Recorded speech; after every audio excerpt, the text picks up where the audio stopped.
আসসালামু আলাইকুম ওয়া রাহমাতুল্লাহি ওয়া বারাকাতুহু। ইন্নাল হামদালিল্লাহি ওয়াস সালাতু লিআহলিহা আম্মা বা'দ।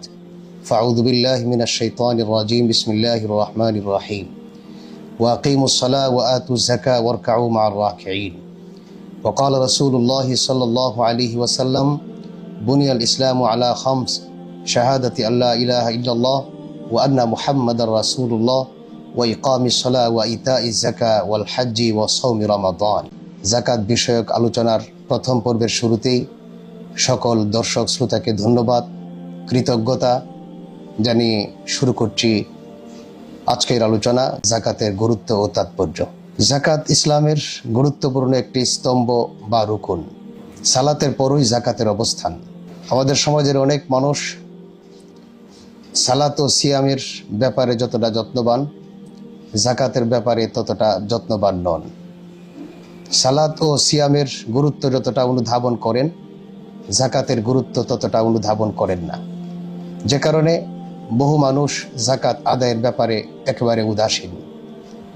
তাই আজ আমরা জাকাতের গুরুত্ব ও তাৎপর্য নিয়ে আলোচনা করব, যেন জাকাতের এই ফরজ বিধানটি আমাদের কারো দ্বারা লঙ্ঘিত না হয়।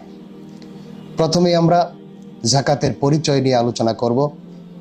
জাকাতের শাব্দিক অর্থ পবিত্রতা, বৃদ্ধি, বরকত, প্রশংসা ইত্যাদি। পরিভাষায় জাকাতের পরিচয় দেওয়া হয়েছে ইতলাকু আলা আদাই হাক্কিন ইয়াজিবু ফি আমওয়ালিন মাখসুসা আলা ওয়াজহিন মাখসুস ওয়া ইউতাবারু ফি উজুবিহি আল হাউল ওয়ান নিসাব। জাকাত বলা হয় এমন আর্থিক হক আদায়কে যা নির্দিষ্ট কিছু সম্পদে নির্দিষ্ট পন্থায় আদায় করা ওয়াজিব হয় এবং তাতে হাউল ও নেসাব তথা নির্দিষ্ট পরিমাণ সম্পদ ধর্তব্য হয়। এবার আমরা আলোচনা করব জাকাতের বিধান কখন অবতীর্ণ হয়। জাকাতের বিধান কখন অবতীর্ণ হয় তা নিয়ে ইমামদের মধ্যে মতানৈক্য থাকলেও এ ব্যাপারে সকলেই একমত যে জাকাতের বিধানটি হিজরতের পর মদিনায় অবতীর্ণ হয়। এ ব্যাপারে হাফেজ ইবনে কাসির রাহিমাহুল্লাহ তাআলা তিনি বলেন, হিজরতের পর দ্বিতীয় হিজরিতে মদিনায় জাকাত ফরজ হয়। দ্বিতীয় হিজরির কোন মাসে জাকাতের বিধান অবতীর্ণ হয় তা নিশ্চিতভাবে বলা না গেলেও এতটুকু নিশ্চিতভাবে বলা যায় যে জাকাতের বিধানটি সাদকাতুল ফিতরের বিধান অবতীর্ণ হওয়ার পর অবতীর্ণ হয়। আমরা সুনানে নাসাইর 2506 নম্বর এবং সুনান ইবনে মাজার 1828 নম্বর হাদিসটি আলোচনা করতে পারি। হযরত কাইস ইবনে সাদ রাদিয়াল্লাহু তাআলা আনহু বলেন, আমারনা রাসূলুল্লাহ সাল্লাল্লাহু আলাইহি ওয়াসাল্লাম বিসাদকাতিল ফিতরি ক্বাবলা আন তানজিলা যাকাহ ফালাম্মা নাযালাতিজ যাকাহ লাম ইয়ামুরনা ওয়া লাম ইয়ানহানা ওয়া নাহনু নাফআলুহু। রাসূলুল্লাহ সাল্লাল্লাহু আলাইহি ওয়াসাল্লাম আমাদেরকে যাকাতের বিধান অবতীর্ণ হওয়ার পূর্বে সাদকাতুল ফিতরের আদেশ করেন। অতঃপর যাকাতের বিধান অবতীর্ণ হওয়ার পর সাদকাতুল ফিতরের ব্যাপারে কোনো আদেশ নিষেধ করেননি, তবে আমরা সাদকাতুল ফিতর আদায় করতাম। উক্ত হাদিস উল্লেখ করার পর ইবনে হাজার আসকালানি রাহিমাহুল্লাহ তাআলা বলেন, উক্ত হাদিস থেকে প্রতীয়মান হয় সাদকাতুল ফিতর ওয়াজিব হওয়ার পর জাকাত ফরজ হয় এবং তা হিজরত পরবর্তী রমজানের রোজা ফরজ হওয়ার পর অবতীর্ণ হয়। এই আলোচনা থেকে আমরা এতটুকু বুঝতে পারি যে জাকাত ফরজ হয় দ্বিতীয় হিজরিতে সিয়াম ও সাদকাতুল ফিতরের বিধান অবতীর্ণ হওয়ার পর। সম্মানিত দর্শক শ্রোতা, এবারে আমরা কোরআনুল কারীমে জাকাতের গুরুত্ব নিয়ে আলোচনা করব। কোরআনুল কারীমে জাকাতের গুরুত্ব কি পরিমাণ তা বোঝার জন্য কোরআনে কারীমের একটি নির্দেশই যথেষ্ট ছিল। তদুপরি আল্লাহ তাআলা জাকাতের কথা কোরআনে কারীমে বহুবার উল্লেখ করেছেন।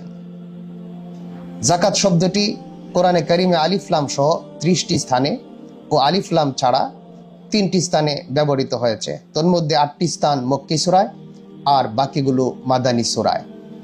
বহু জায়গায় আল্লাহ তাআলা সালাতের পর জাকাত আদায়ের আদেশ করেছেন। আল্লামা ইউসুফ কারজাবী রাহিমাহুল্লাহ তাআলা তার বিশ্ববিখ্যাত কিতাব ফিকহুজ যাকাতে এমন আয়াতের সংখ্যা উল্লেখ করেছেন 27টি, আর আল্লামা ইবনু আবিদিন শামী রাহিমাহুল্লাহ তাআলা এমন আয়াতের সংখ্যা উল্লেখ করেছেন 32টি। অর্থাৎ 32টি আয়াতে আল্লাহ তাআলা সালাতের পরই জাকাতের কথা উল্লেখ করেছেন। এই পরিসংখ্যান থেকে আমরা আল কোরআনে জাকাতের গুরুত্ব কি পরিমাণ তা সহজে আমরা বুঝতে পারি। তারপরেও আমরা কিছু আয়াত আপনাদের সামনে পেশ করছি। সূরা বাকারা 43 নং আয়াতে আল্লাহ তাআলা ইরশাদ করেন, ওয়াকিমুস সালাতা ওয়া আতুজ যাকাতা ওয়ারকাউ মা'আর রাকিঈন। আল্লাহ তাআলা বলেন, তোমরা সালাত কায়েম করো ও যাকাত প্রদান করো এবং রুকুকারীদের সাথে রুকু করো। এছাড়াও সূরা তাওবার 11 নম্বর আয়াতে আল্লাহ তাআলা ইরশাদ করেন, ফাইন তাবু ওয়া আকামুস সালাতা ওয়া আতুজ যাকাতা ফাইখওয়ানুকুম ফিদ্দীন। আল্লাহ তাআলা বলেন, তারা যদি তওবা করে ও সালাত কায়েম করে এবং যাকাত আদায় করে তাহলে তারা তোমাদের দ্বীনি ভাই। উক্ত আয়াতের ব্যাখ্যা ইমাম তাবারি রাহিমাহুল্লাহ তাআলা হযরত আব্দুল্লাহ ইবনে মাসউদ রাদিয়াল্লাহু তাআলা আনহু এর বক্তব্য পেশ করেছেন। হযরত আব্দুল্লাহ ইবনে মাসউদ রাদিয়াল্লাহু তাআলা আনহু বলেন, উমিরতুম বিইকামিস সালাহ ওয়া ইতাইজ যাকাত ওয়া মান লাম ইউযাক্কি ফালা সালাতা লাহু। হযরত আব্দুল্লাহ ইবনে মাসউদ রাদিয়াল্লাহু তাআলা আনহু বলেন, তোমাদেরকে একই সঙ্গে সালাত কায়েম ও যাকাত আদায় করতে আদেশ করা হয়েছে। যে যাকাত আদায় করে না তার নামাজ হয় না। নাউযুবিল্লাহি মিন যালিক। হযরত আব্দুল্লাহ ইবনে মাসউদ রাদিয়াল্লাহু তাআলা আনহুর উক্ত বক্তব্যের মাধ্যমে এই বিষয়টি পরিষ্কার বুঝে আসে যে যাকাত আদায়ের গুরুত্ব কি পরিমাণ, বা যে যাকাত আদায় করলো না তার কেমন যেন সালাতেই কবুল হলো না। এছাড়াও হযরত আব্দুর রহমান ইবনে আসলাম রাহিমাহুল্লাহ তাআলা বলেন, সালাত ও যাকাত একসাথে ফরজ করা হয়েছে, দুটির মাঝে কোনো পার্থক্য করা হয়নি। অতঃপর তিনি উক্ত আয়াতটি পাঠ করে বলেন, আল্লাহ তাআলা যাকাত ব্যতীত সালাত কবুল করতে অস্বীকার করেছেন। তিনি আরো বলেন, আল্লাহ তাআলা হযরত আবু বকর রাদিয়াল্লাহু তাআলা আনহুর উপর রহম করুন, তিনি অনেক বড় ফিকাহবিদ। তাফসীরে তাবারি খণ্ড নম্বর 11 পৃষ্ঠা নম্বর 362। হযরত আব্দুর রহমান ইবনে আসলাম রাহিমাহুল্লাহ তাআলার বক্তব্য থেকেও এই বিষয়টি পরিষ্কার বুঝে আসে যে যাকাত আদায় ব্যতীত সালাত যেন আল্লাহ কবুল করবেন না। এজন্য আমরা সালাত আদায়ের ব্যাপারে যতটা যত্নবান, যাকাতের ব্যাপারেও আমাদের সচেষ্ট থাকা একান্ত জরুরি। এছাড়াও আল্লাহ তাআলা সূরা ফুসসিলাতের 7 নম্বর আয়াতে ইরশাদ করেন, ওয়াওয়াইলুল লিল মুশরিকিন আল্লাযীনা লা ইউতুনা যাকাতা ওয়া হুম বিল আখিরাতি হুম কাফিরুন। মুশরিকদের জন্য দুর্ভোগ, যারা যাকাত আদায় করে না, তারা আখিরাতকে অস্বীকার করে। অর্থাৎ সালাত আদায় না করা যেমন কাফের ও মুশরিকের কাজ, তেমনি যাকাত আদায় না করাও কাফের এবং মুশরিকের কাজ। সুতরাং কোনো মুসলমান যাকাত আদায় না করে থাকতে পারে না। সহিহ হাদিসে যাকাতের গুরুত্ব নিয়ে এবার আমরা আলোচনা করব। অসংখ্য হাদিসে রাসূলুল্লাহ সাল্লাল্লাহু আলাইহি ওয়াসাল্লাম যাকাত আদায়ের প্রতি গুরুত্ব আরোপ করেছেন।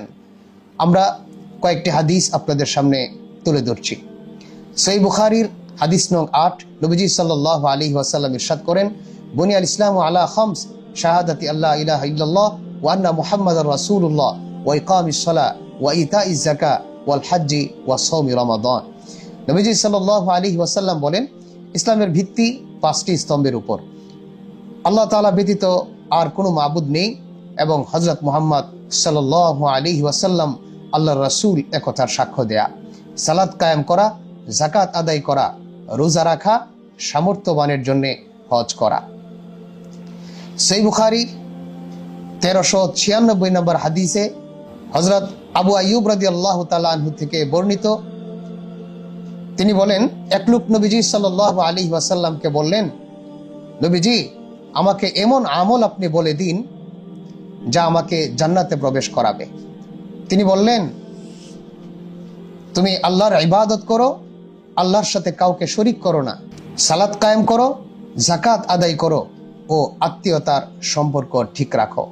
নবীজি সাল্লাল্লাহু আলাইহি ওয়াসাল্লাম এই হাদিসে যাকাত আদায় করলে জান্নাতে প্রবেশ করা যাবে এই বার্তাটি পরিষ্কার এই হাদিসে দিয়েছেন। সহিহ বুখারীর হাদিস নং 1400, হযরত আবু বকর রাদিয়াল্লাহু তাআলা আনহু যাকাত অস্বীকারীদের ব্যাপারে যুদ্ধ ঘোষণা করেছেন। হযরত আবু বকর রাদিয়াল্লাহু তাআলা আনহু বলেন, ওয়াল্লাহি লা উকাতিলান্না মান ফাররাকা বাইনাস সালাতি ওয়াজ যাকাত। তিনি বলেন, আল্লাহর কসম, যারা সালাত ও যাকাতের মধ্যে পার্থক্য করবে তাদের বিরুদ্ধে আমি যুদ্ধ ঘোষণা করব। কেননা যাকাত হলো সম্পদের হক। আল্লাহর কসম, তারা যদি একটি ছাগল ছানা যাকাত দিতেও অস্বীকার করে, যা নবীজির যুগে তারা দিত, তাহলে তা না দেওয়ার কারণে আমি তাদের সাথে যুদ্ধ করব।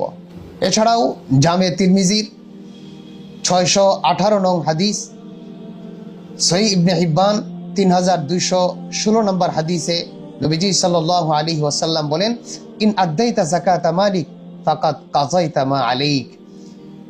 নবীজি বলেন, তুমি যখন তোমার মালের যাকাত আদায় করে দিলে তখন তুমি তোমার কর্তব্য আদায় করে দিলে।